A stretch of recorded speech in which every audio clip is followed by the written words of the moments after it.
Fanera Norono Junglam Sago, Lasago, Gold Pati Yakara, the Pramata Fanera Norono.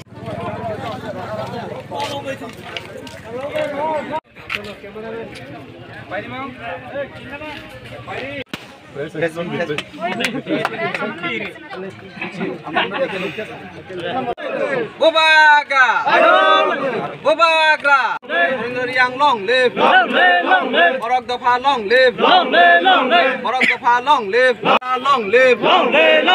Bobagra long live, Pramata long live. বা কলসিমুখ sub জোনালের আন্ডারে আজকে আমরা কলসি বাজারে একটা পার্টি অফিসের উদ্বোধন করেছি। এই পার্টি অফিসের উদ্বোধনে উপস্থিত আছেন আমাদের 2021 সালের টিটিডিসি নির্বাচনের বিশ্বনগর কলসি সিটের contested candidate mister Harendra Reang. তাছাড়া আমাদের মধ্যে উপস্থিত আছেন আমাদের সিনিয়র লিডার নারায়ণ রিয়াং। তাছাড়া এখানে উপস্থিত আছেন আমাদের শান্তিরবাজার ডিভিশনের observer Parimal Reang, former GS Jewel Singh Reang. তাছাড়া আমি myself Gaurav Mog Chowdhury, YTF central committee vice president. তো আজকে আমাদের মূলত আফটার ইলেকশন আপনারা সকলে জানেন যে তীব্রমথা অনেক সংখ্যক ভোট নিয়ে মেসিভ ভিক্টরি এনেছে টিটিএডিসি ইলেকশনে। তাছাড়া ইলেকশনের পরেও সেম আমাদের ত্রিপুরা রাজ্যে শুধুমাত্র পাহাড় নয়, সমতলেও আমরা সেম মহারাজার নেতৃত্বে গ্রেটার ত্রিপুরাল্যান্ডের যে একটা হাওয়া বা যে একটা থানচার যে একটা বার্তা, সেটাই মানুষ ভালো পেয়ে এখনও আফটার ইলেকশন এখনও প্রচুর সংখ্যক লোক, এমনকি আমাদের অপোজিশন পার্টি যারা গভর্নমেন্ট রাজ্য সরকারে আছে, সেই বিজেপি বলুন আইপিএফটি বলুন, অনেক সংখ্যক ভোটার্স, এমনকি ওদের ভিসিতে যারা মনিটরিং কমিটিতে আছে সেখান থেকেও আজকে কলসি ভিসিতে বিজেপির মনোনীত যে ভিসিতে যে চেয়ারম্যান, ভাইস চেয়ারম্যান এবং যে মনিটরিং কমিটি আছে 9 জনের মধ্যে আমাদের কাছে 5 জনে দলবল নিয়ে ওরা যোগদান করেছেন আমাদের মথাতে। বিস্তারিতভাবে আমি অনুরোধ রাখছি হরেন্দ্র রিয়াং আমাদের ক্যান্ডিডেট মহাশয়কে তুলে ধরার জন্য। পঞ্চায়েতে 35 পরিবার বিভিন্ন পার্টি থেকে এসেছেন, আর এখানে 65 অ্যাবাউট ভোটার রয়েছেন। এখানে সবচেয়ে ব্রেকিং নিউজটাকে আমরা বলা যায়, এটাকে ব্রেকিং নিউজ কেন আমি বলেছি, কারণ বর্তমানে যে কোনো বিসিতে আমরা বেজাল বা যে কোনো একটা প্রবলেম সেটা বিজেপির সাথে আমরা পরস্পর সেরকম বেজাল হয়ে থাকে। কিছুদিন আগেও আমি দেখেছি, শুনেছি এখানে একটা বিএসসি চেয়ারম্যানের সাথে আমরা ত্রিপুরার মথার মানুষ বা ত্রিপুরার মথা সক্রিয় কর্মীরা কোনো অসৎ আচরণ ব্যবহার না করার পরও মিথ্যা এলিগেশন এনে বিএসসি চেয়ারম্যান তাদেরকে কেস করার জন্য প্রচেষ্টা চালিয়ে যাচ্ছেন। কিন্তু আজকে ত্রিপুরা মথা মানুষ শিক্ষিত থাকার ফলে এই কেসটাকে অপোজিশন আবার তাকে কেস দেওয়ার ফলে সেই কেস এখন আমাদের কর্মীরা 5-6 জন কোর্টের নাম পাঠিয়ে দেওয়া হয়েছে। সেই রকম কেস করলে মাত্র আমাদেরকে পিছিয়ে হাতানো যাবে না। সংবিধানে আর্টিকেলে যেগুলি লেখা আছে, যেগুলি আমাদেরকে শেখানো হয়েছে, সেই সংবিধানের বইটাকে হাতে ধরে আমি আপনাদের সাথে লড়াই করব। আমরা কারোকে মিথ্যা কথা বলে এলিগেশন নিতে চাই না, দিতে চাই না, ভবিষ্যতেও সেটা আমরা করবেন না।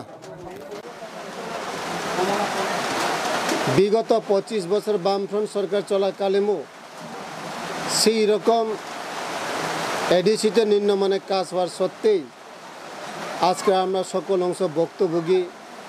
এখনও কোনো জায়গাতে রাস্তা নেই, রাস্তা থাকার পরে সেখানে সলিড ইট নেই, ব্ল্যাক টক তো টোটালি নেই, পানীয় জলের ব্যবস্থা নেই, এখানে বিদ্যালয়ে সুশিক্ষা পরিকল্পনা পরিকাঠামো কোনোটাই নেই, এখানে একটা কমিউনিটি টয়লেট একটা ভালো একটাও নাই।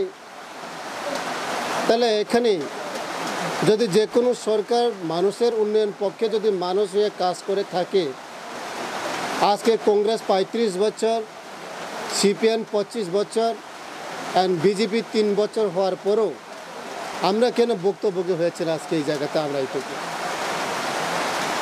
আমি সবাইকে অনুরোধ রাখবো, এডিসিতে আজকে দখল থাকার পরও আমরা এখানে কর্মচারী খুব কম। আমরা এডিসি সরকার নিজস্বভাবে আমাদের কর্মী নিয়োগ করতে পারি না। সব কিছু কর্মী রাজ্য সরকারের ভাবে আমরা ডেপুটেশনভাবে কাজ করানো হয়। 2-3 বছর পরে যদি যে সমস্ত আমরা এডিসিতে নিয়োজিত কর্মীরা অবসরে যান বা রিটায়ারমেন্ট হয়ে যায়, তখন এডিসি অফিসগুলো সামলানো খুব কষ্ট হয়ে যাবে। ডেপুটেশনে ছিলাম, তখন যদি রাজ্য সরকার আমাদেরকে যে কোনো একটা বেকায়দে করে, তাহলে এডিসি উন্নয়ন কাজে কাজ করার জন্য আমরা বিভিন্ন দিক দিয়ে অনেক কষ্টকর হতে পারে। কারণ বর্তমান আমরা অ্যাডমিনিস্ট্রেশন এডিসি পাওয়ার থাকার সত্ত্বেও রাজ্য সরকার কি ভেবেছেন আমি তা বলতে পারি না, বা এডিসি মানুষের প্রতি কী করতে চেয়েছেন।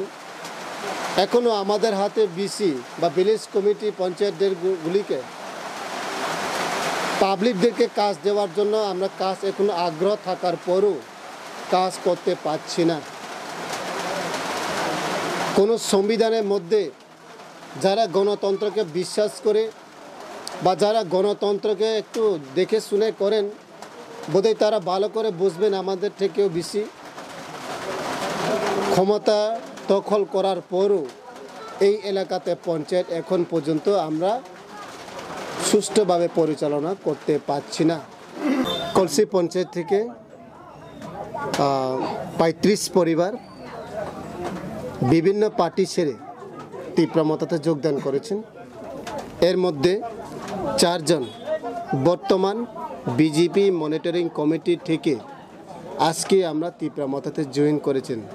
ওনাদের নাম হচ্ছে পেইচা মক, জ্যোতিষ রিয়াং, শুভরাম রিয়াং, রঙ্গলি মক চৌধুরী। শুভরাম রিয়াং হচ্ছে এই কলসি বিসিতে ভিলেজ কমিটিতে ভাইস চেয়ারম্যান হিসাবে নিযুক্ত করেছিলেন বিজেপিরা। আর রঙ্গলি মক চৌধুরী